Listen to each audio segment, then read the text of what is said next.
So just now I mentioned about it. What qualifies for someone to be an author, to be for an article, right? This is your question. What qualifies? As I mentioned at the beginning, he or she has to contribute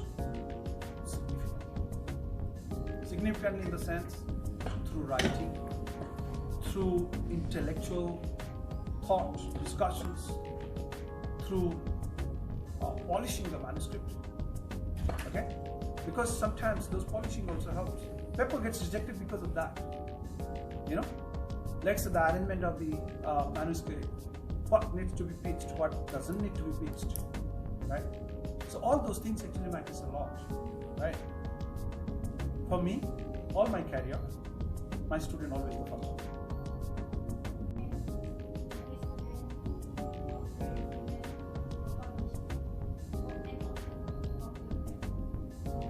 So just now I mentioned about it.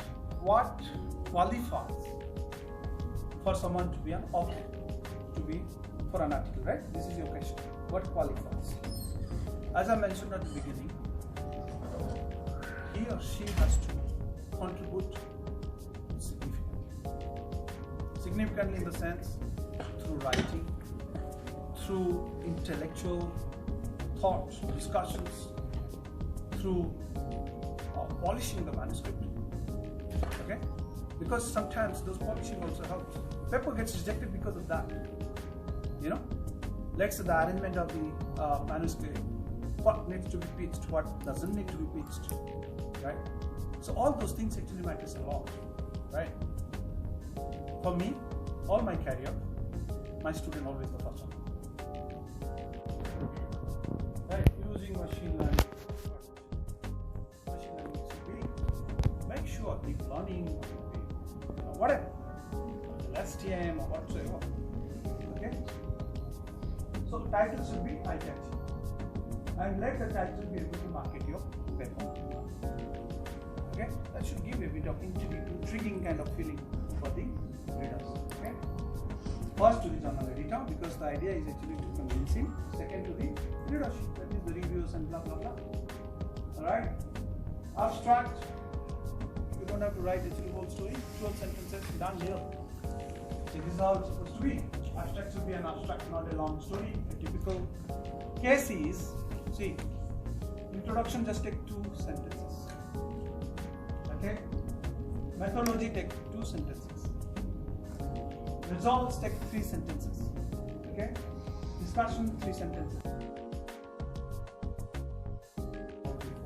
So now that you are moving the previous work to the next one. Otherwise, no references there, no abbreviations there. Too many generally. First, nice preamble. Click down, narrow down, go to the exact problem. Okay, introduction is typically 1.5 page, 1 page, 1.5 page. Introduction have 2 distinct steps, components, problem statement and the background. Okay, first background, problem statement, this is here. Then at the end of the introduction, as I mentioned to you, it has to be the novelty, has to be reflected. This is simply the literature survey that explains the background of your work. Okay. Describe various work done by reviewers, researchers, and the most important thing is critically synthesize. It's not just that Kaur et al. Did this, Muslim et al. Did this, Pradhan. That leads to this trend. Why that? Why? What is the main motivation behind this work? You will get from that. You better not give references in the problem set. It doesn't look good, right? Concisely, the particulars of experimental setup, the data that you've used, put them in a tabular format, okay? Explain them, how the data has been captured, when it has been captured, under what conditions they have been captured, and blah blah blah. Give as much detail as possible. Don't keep any doubt in your reviewer's mind.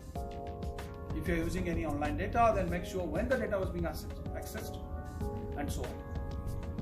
Alright? In some research, calibration of equipment is also critically needed as well. Explain that. That is not experimental data. then it is advisable to separate results and discussions. This is what you are referring to, right? If on the problem statement, is it possible that we try to compare our problem statement in PGH? It's not normal, but No. That is good when you are writing a graph. Okay, because you have a crunch of putting everything in a very short format, so you can put actually a nice figure. In a schematic way. But no, paper no. Okay, right? It works. Okay. Okay, this I have already discussed. I don't have to go through. Pay extra attention presenting your results. Don't put so many figures. The typical figures should be around 12, 13, less than 15. Some of them I see 30. As if they have put their whole thesis there. So first thing, reject. Then when you ask them, even my students also, sometimes the first draft comes to me. So what is this? I have not asked actually this is. So you must know what to present, what to keep, what not to keep. Right? If you feel that it is necessary to tell the whole story of it, you can always put them in the appendix. That doesn't deserve to be part of the main work. Okay? A lot of figures. You can always actually club them in one. A, B, C, D, E, F. As long as they are actually relevant to one particular results. Let's say you are using 4 types of models. Okay? Doing comparison. Now, all their results coming from that 4 models, you can put them in one. A, B, C, D, E, F, but still will be considered as one figure.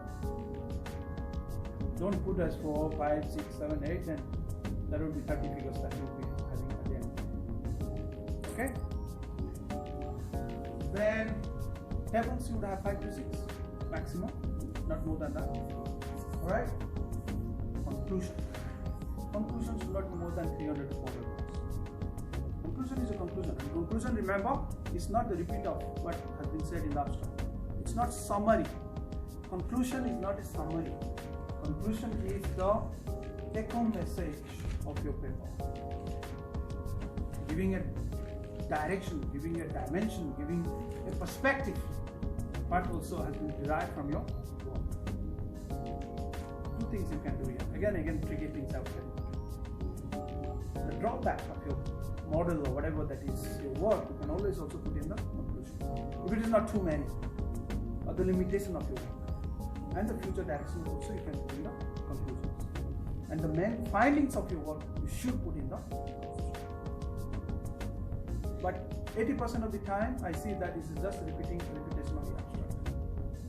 Then why do we have to separate distinct abstract and conclusion if it's supposed to be the same? Abstract is the summary, but conclusion is not the summary. Okay, you don't have to repeat hence this and that. You know already, but then come on, right? References, be careful. Make sure if you are using Mendeley or whatever you're using, check. I get frustrated when I see there is silly mistakes in this. That also leads to rejection. Remember, we are looking for